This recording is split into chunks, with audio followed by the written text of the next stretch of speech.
बोलो बालकृष्ण लाल की जय। ओम श्री परमात्मने नमः।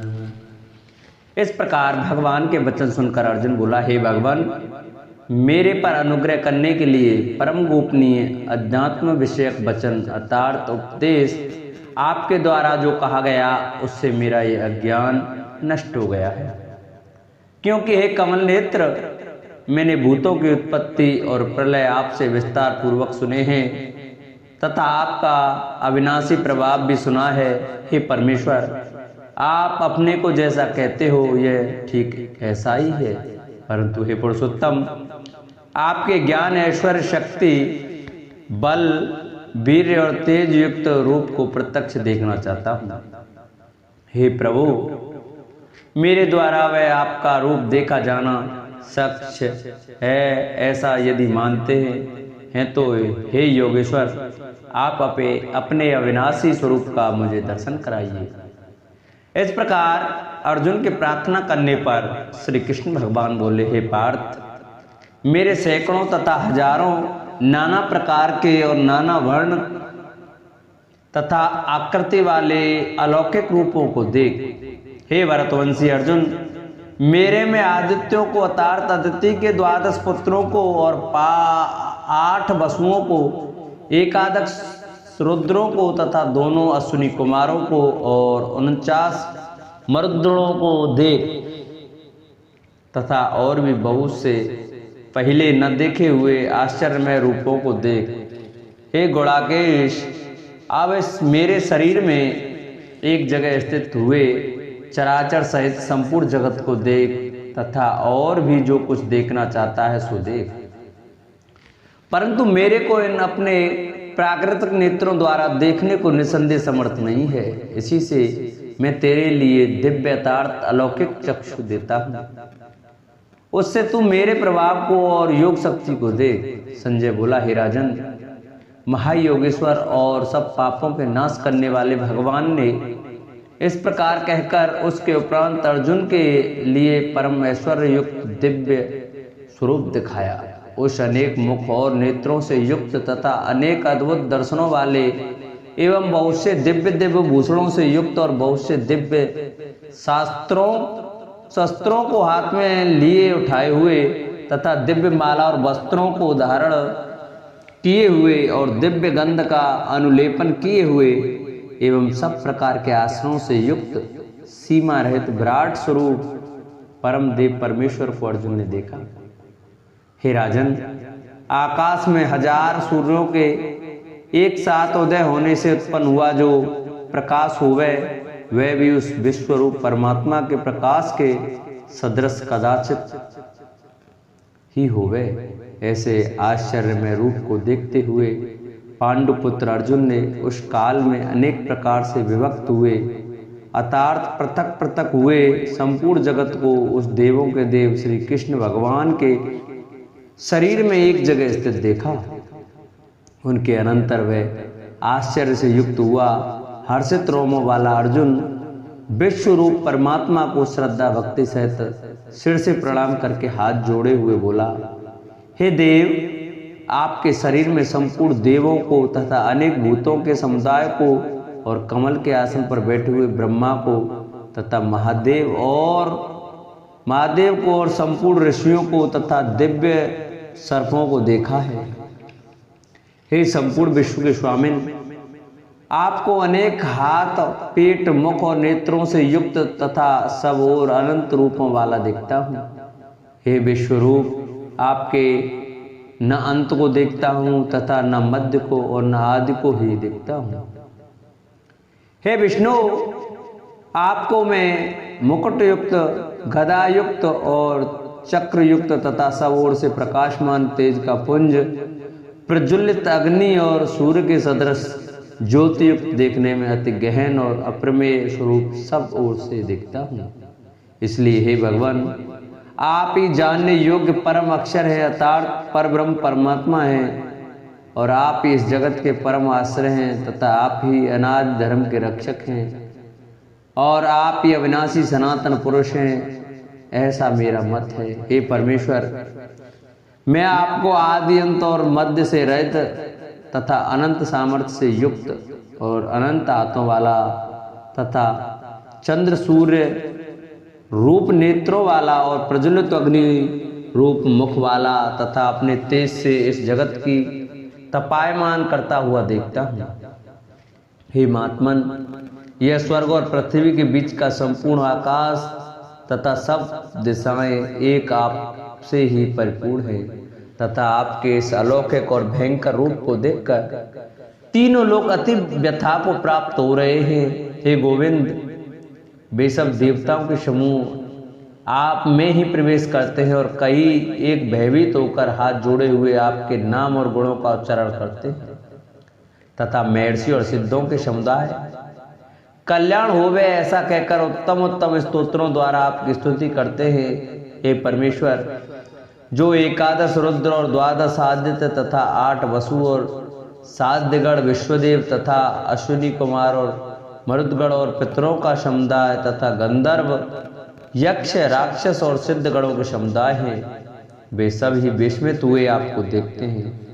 हे महाबाहो, आपके बहुत मुख और नेत्रों वाले तथा बहुत हाथ जंगा और पैरों वाले और बहुत उदरों वाले तथा बहुत सी विकराल जाड़ों वाले महान रूप को देखकर सब लोग व्याकुल हो रहे हैं तथा मैं भी व्याकुल हो रहा हूं, क्योंकि हे विष्णु, आकाश के साथ स्पर्श किए हुए देदीप्यमान अनेक रूपों से युक्त तथा फैलाए हुए मुख और प्रकाशमान विशाल नेत्रों से युक्त आपको देखकर भयभीत अंतःकरण वाला मैं धीरज और शांति को नहीं प्राप्त होता हूँ। हे भगवान, आपके विकराल जाड़ों वाले और विकराल काल की अग्नि के समान प्रज्वलित मुखों को देखकर दिशाओं को नहीं जानता हूँ और मुख और सुख को भी नहीं प्राप्त होता हूँ। इसलिए हे देवेश, हे जगनिवास, आप प्रसन्न होवे। मैं देखता हूँ कि वे सब ही धृतराष्ट्र के पुत्र राजाओं के समुदाय सहित आप में प्रवेश करते हैं और भीष्म पितामह, द्रोणाचार्य तथा वह कर्ण और हमारे पक्ष के भी प्रधान योद्धाओं के सहित सब के सब वेग युक्त हुए आपके विकराल जाड़ों वाले भयानक मुखों में प्रवेश करते हैं और कई एक चूड़ हुए सिरों सहित आपके दांतों के बीच में लगे हुए दिखते हैं। हे विश्वमूर्ते, जैसे नदियों के बहुत से जल के प्रवाह समुद्र के ही सम्मुख दौड़ते हैं अर्थात समुद्र में प्रवेश करते हैं, वैसे ही वे सूरवीर मनुष्यों के समुदाय भी आपके प्रज्वलित हुए मुखों में प्रवेश करते हैं। अथवा जैसे पतंग मोह के बस होकर नष्ट होने के लिए प्रज्वलित अग्नि में अति वेग से युक्त हुए प्रवेश करते हैं, वैसे ही ये सब लोग भी आपके नाश के लिए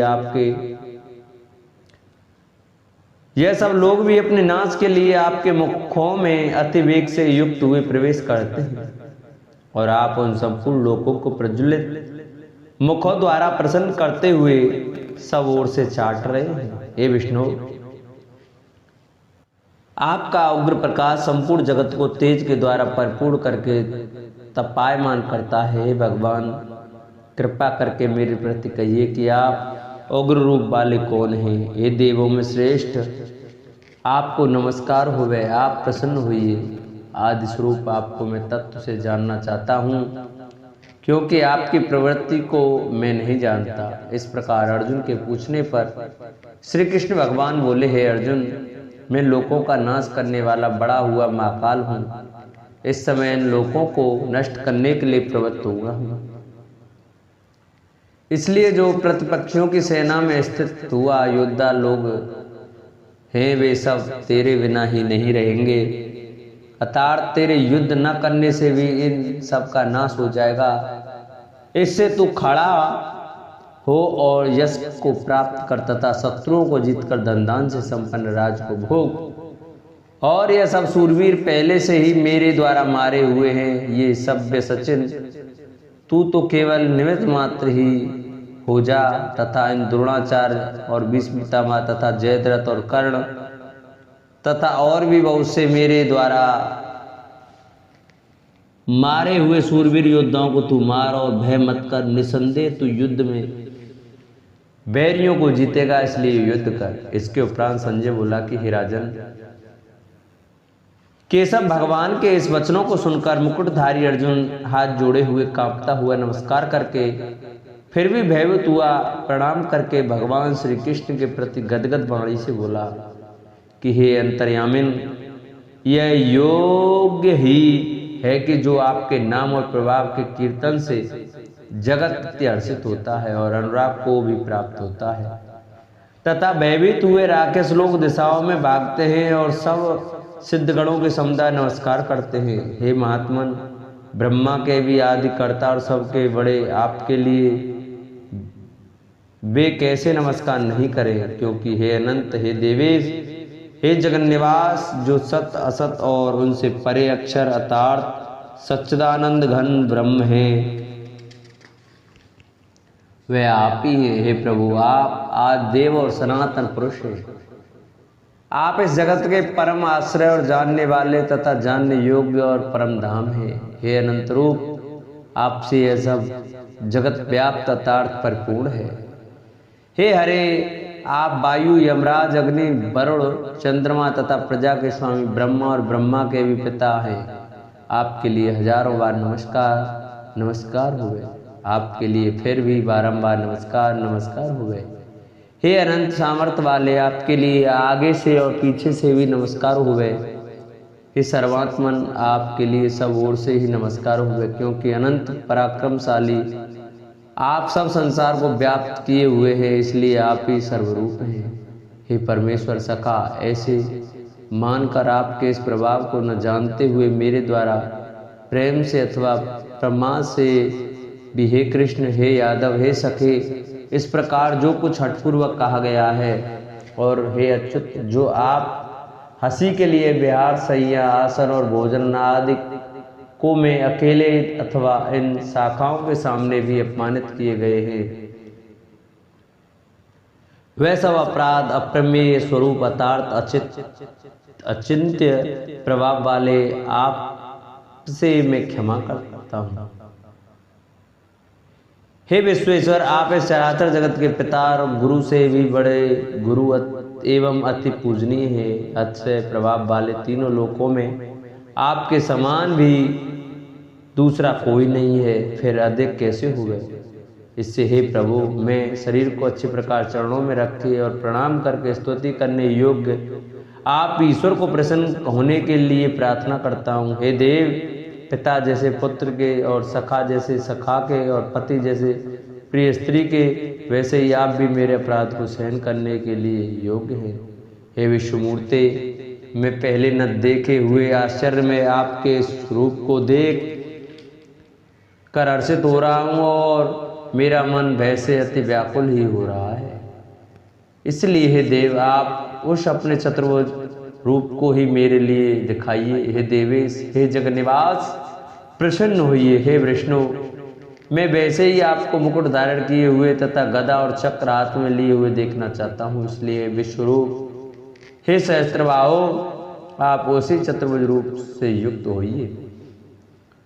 इस प्रकार अर्जुन की प्रार्थना को सुनकर श्री कृष्ण भगवान बोले, हे अर्जुन, अनुग्रह पूर्वक मैंने अपनी योग शक्ति के प्रभाव से यह मेरा परम तेजो में सबका आदि और सीमा रहित विराट रूप तेरे को दिखाया है, जो कि तेरे सिवा दूसरे से पहले नहीं देखा गया।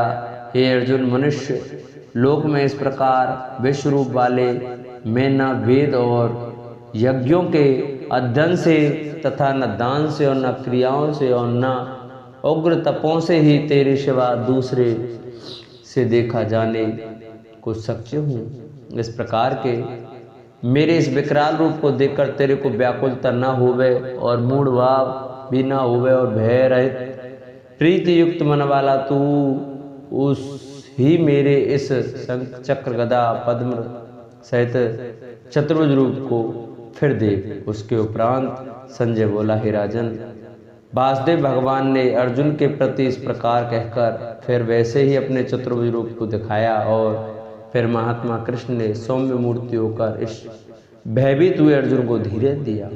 उसके उपरांत अर्जुन बोला, हे जनार्दन, आपके इस अति शांत मनुष्य रूप को देखकर अब मैं शांत चित्त हुआ, अपने स्वभाव को प्राप्त हो गया हूँ। इस प्रकार अर्जुन के वचन को सुनकर श्री कृष्ण भगवान बोले, हे अर्जुन, मेरा यह चतुर्भुज रूप देखने को अति दुर्लभ है कि जिसको तुमने देखा है, क्योंकि देवता भी सदा इस रूप के दर्शन करने की इच्छा वाले हैं। हे अर्जुन, न वेदों से, न तप से, न दान से और न यज्ञ से इस प्रकार चतुर्भुज रूप वाला मैं देखा जाने को सक्षम हूँ, मैं जैसे मेरे को तुमने देखा है। परंतु हे श्रेष्ठ तप वाले अर्जुन, अनन्य भक्ति करके तो इस प्रकार चतुर्भुज रूप वाला मैं प्रत्यक्ष देखने के लिए और तत्व से जानने के लिए तथा प्रवेश करने के लिए अर्थात एक ही भाव से प्राप्त होने के लिए भी सक्षम हूँ।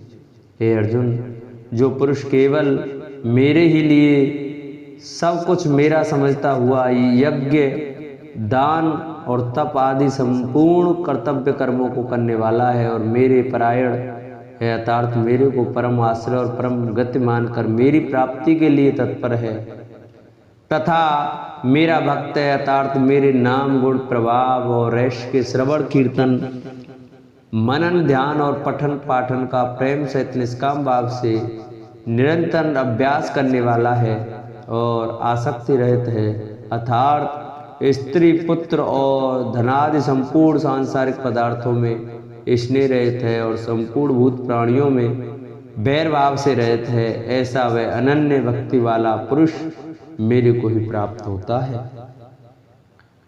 इति श्री भगवत गीता रूपी उपनिषद एवं ब्रह्म विद्या तथा योग शास्त्र विषयक श्री कृष्ण और अर्जुन के संवाद में विश्व रूप दर्शन योग नामक 11वां अध्याय पूरा हुआ। तो भक्तों, अब इसके बाद हम आपको 11वें महात्म की कथा सुनाते हैं। श्री महादेव जी कहते हैं, प्रिय, गीता के वर्णन से संबंध रखने वाली कथा एवं विश्वरूप अध्याय के पावन महात्म को श्रवण करो। विशाल नेत्रों वाली पार्वती, इस अध्याय के महात्म का पूरा वर्णन नहीं किया जा सकता, इसलिए इसके संबंध में सहस्त्रों कथाएं हैं। उनसे एक यहाँ कही जाती है। प्रणीता नदी के तट पर मेघ कंकर नाम से विख्यात एक बहुत बड़ा नगर है। उसके प्राकार, चहाड़ी दीवार और गोपुर द्वार बहुत ऊंचे हैं। वहाँ बड़ी बड़ी विश्रामशालाएं हैं जिनमें सोने के खम्भे शोभा दे रहे हैं। उस नगर में श्रीमान सुखी शांत सदाचारी तथा जितेंद्रिय मनुष्यों का निवास है और हाथ में सांग नामक धनुष धारण करने वाले जगदीश्वर भगवान श्री विष्णु विराजमान है।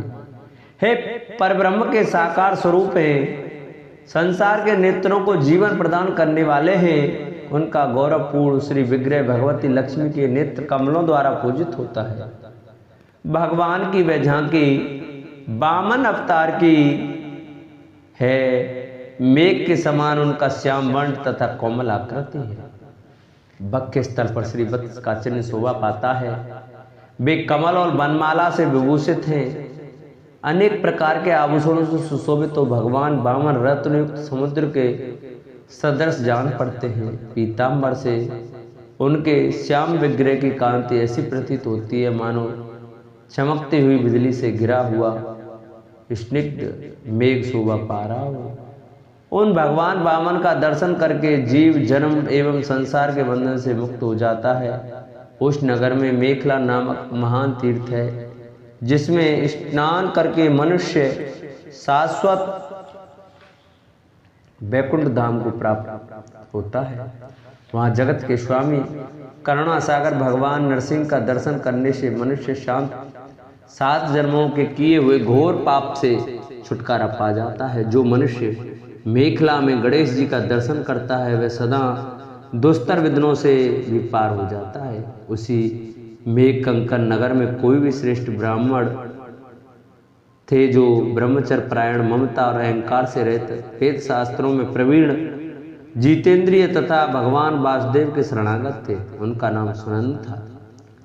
प्रिय, वे सारंग धनुष धारण करने वाले भगवान के पास गीता के 11वें अध्याय विश्वरूप दर्शन योग का पाठ किया करते थे। उस अभ्यास के प्रभाव से उन्हें ब्रह्म ज्ञान की प्राप्ति हो गई थी।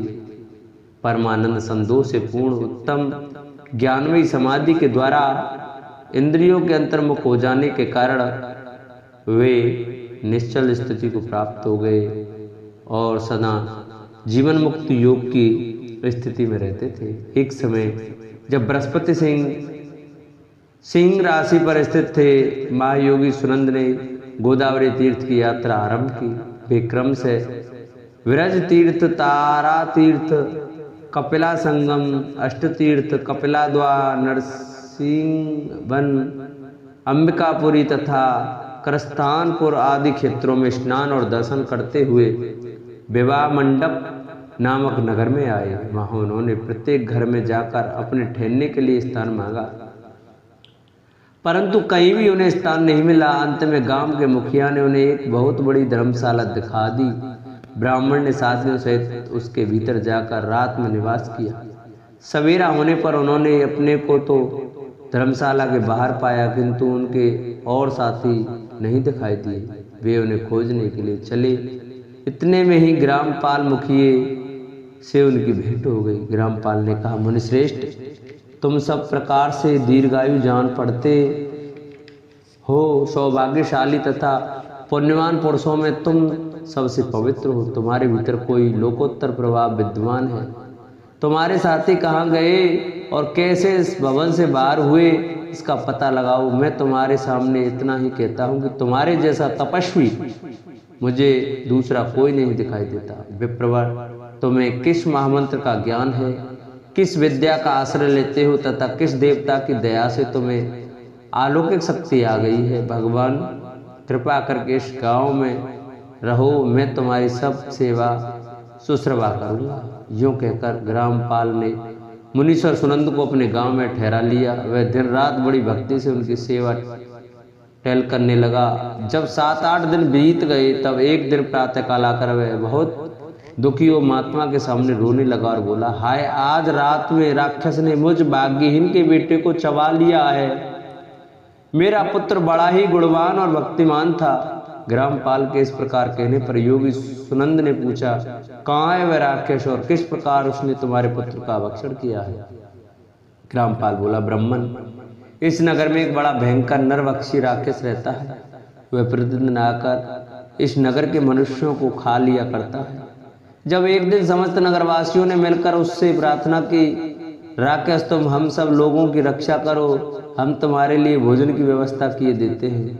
यहाँ बाहर के जो पथिक रात में आकर नींद लेने लगे, उनको खा जाना। इस प्रकार नागरिक मनुष्यों ने गांव के मुझ मुखिया द्वारा इस धर्मशाला में भेजे हुए पथिकों को ही राक्षस का आहार निश्चित किया। अपने प्राणों की रक्षा के लिए ही उन्हें ऐसा करना पड़ा। तुम भी अनन्य राहगीरों के साथ इस घर में आकर सोए थे, किंतु राक्षस ने उन सबको खा लिया, केवल तुम्हें छोड़ दिया है। द्विजोत्तम, तुम में ऐसा क्या प्रभाव है, इस बात को तुम ही जानते हो। इस समय मेरे पुत्र का एक मित्र आया था, किंतु मैं पहचान ना सका। वह मेरे पुत्र को बहुत ही प्रिय था, किंतु अन्य राहगीरों के साथ उसे भी मैंने उसी धर्मशाला में भेज दिया। मेरे पुत्र ने जब सुना कि मेरा मित्र भी उसमें प्रवेश कर गया है, तब वह उसे वहां से ले जाने के लिए गया, परंतु राक्षस ने उसे भी खा लिया। आज सवेरे मैंने बहुत दुखी होकर उस पिशाच से पूछा, ओ दुष्टात्मन, तूने रात में मेरे पुत्र को भी खा लिया। तुम्हारे पेट में पड़ा हुआ मेरा पुत्र जिससे जीवित हो सके, ऐसा कोई उपाय यदि हो तो बता। राक्षस ने कहा, ग्रामपाल, धर्मशाला के भीतर घुसे हुए तुम्हारे पुत्र के न जानने के कारण मैंने भक्षण किया है। अन्य पथिकों के साथ तुम्हारा पुत्र भी अनजाने में ही मेरा ग्रास बन गया। वह मेरे उदर में जिस प्रकार जीवित और रक्षित रह सकता है, वह उपाय स्वयं विधाता ने ही कर दिया है। जो ब्राह्मण सदा गीता के 11वें अध्याय का पाठ करता हो, उसके प्रभाव से मेरी मुक्ति होगी और मरे हुओं को पुनः जीवन प्राप्त होगा। यहाँ कोई ब्राह्मण रहते हैं जिनको मैंने एक दिन धर्मशाला से बाहर कर दिया था। वे निरंतर गीता के 11वें अध्याय का जाप किया करते हैं। इस अध्याय के मंत्र से 7 बार अभिमंत्रित करके यदि मेरे ऊपर जल का छींटा दें तो निसंदेह मेरे साप से उद्धार हो जाएगा। इस प्रकार उस राक्षस का संदेश पाकर मैं तुम्हारे निकट आया हूँ। ब्राह्मण ने पूछा, ग्रामपाल, जो रात में सोए हुए मनुष्यों को खाता है वह प्राणी किस पाप से राक्षस हुआ है? ग्रामपाल बोला, ब्राह्मण, पहले इस गांव में कोई किसान ब्राह्मण रहता था। एक दिन वह अघनी के खेती की क्यारियों की रक्षा करने के लिए में लगा था। वहां से थोड़ी ही दूर पर एक बड़ा गिद्ध किसी राही को मारकर खा रहा था। उसी समय एक तपस्वी कहीं से आ निकले जो उस राही को बचाने के लिए दूर से ही दया दिखाते आ रहे थे।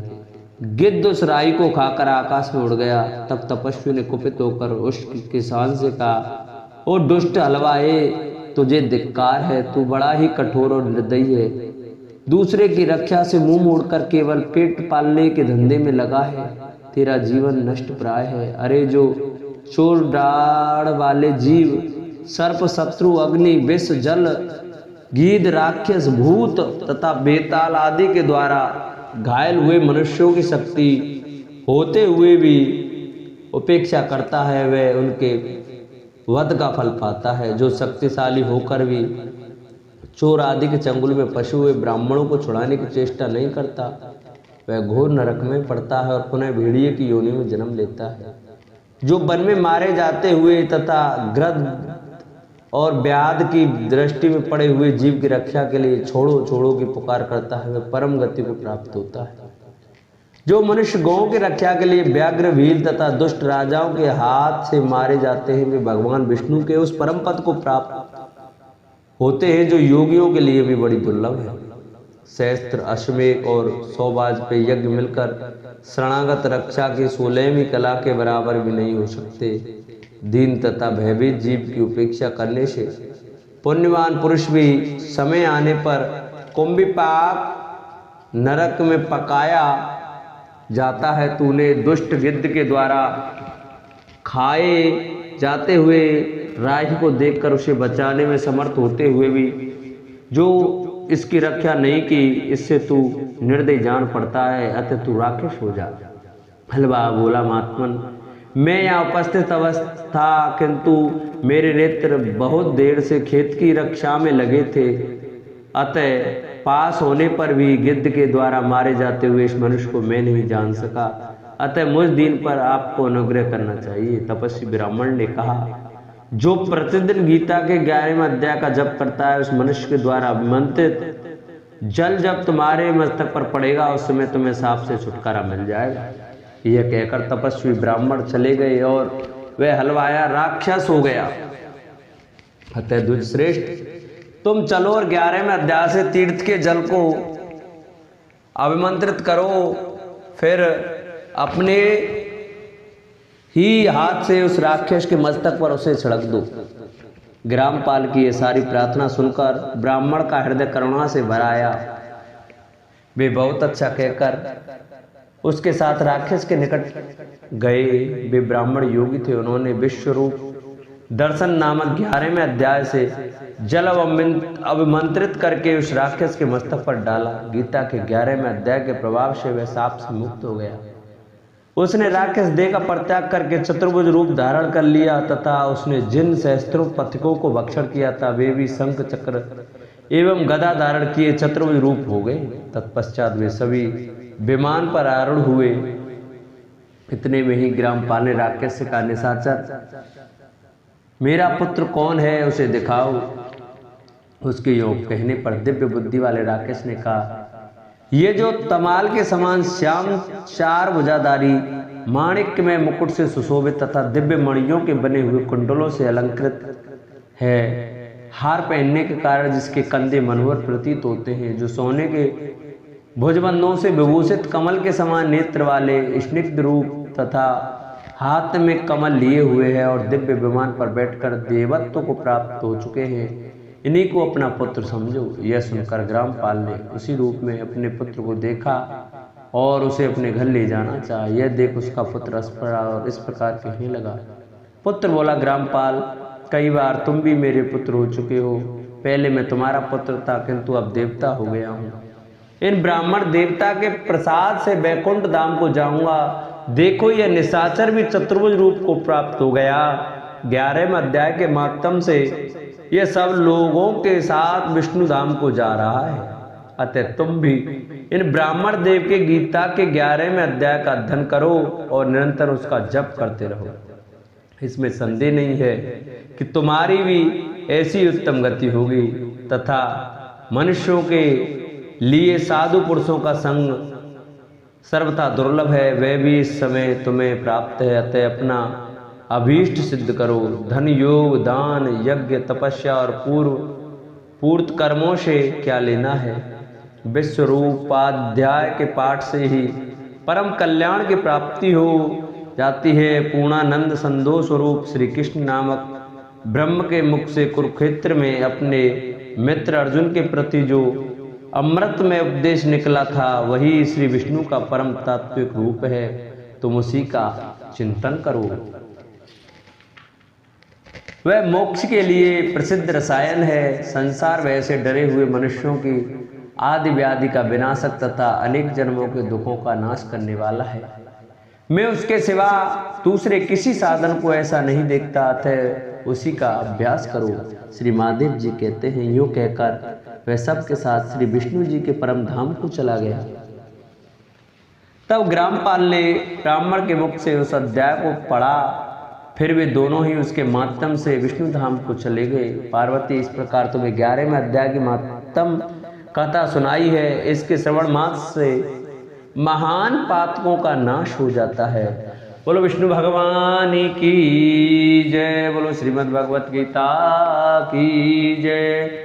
जिन भक्तों को हमारी भगवत गीता का महात्म्य और गीता सार अच्छा लगा हो तो हमारी वीडियो को ज़्यादा से ज़्यादा शेयर करें। जो भक्त नए आए हैं, जिन्होंने अभी तक चैनल सब्सक्राइब नहीं किया, वो चैनल सब्सक्राइब कर वीडियो को लाइक करें और कमेंट में जय श्री राधे, जय श्री श्याम, जय श्री कृष्ण, ओम नमो भगवते वासुदेवाय अवश्य लिखें। बोलो विष्णु भगवान की जय। जय जय श्री राधे।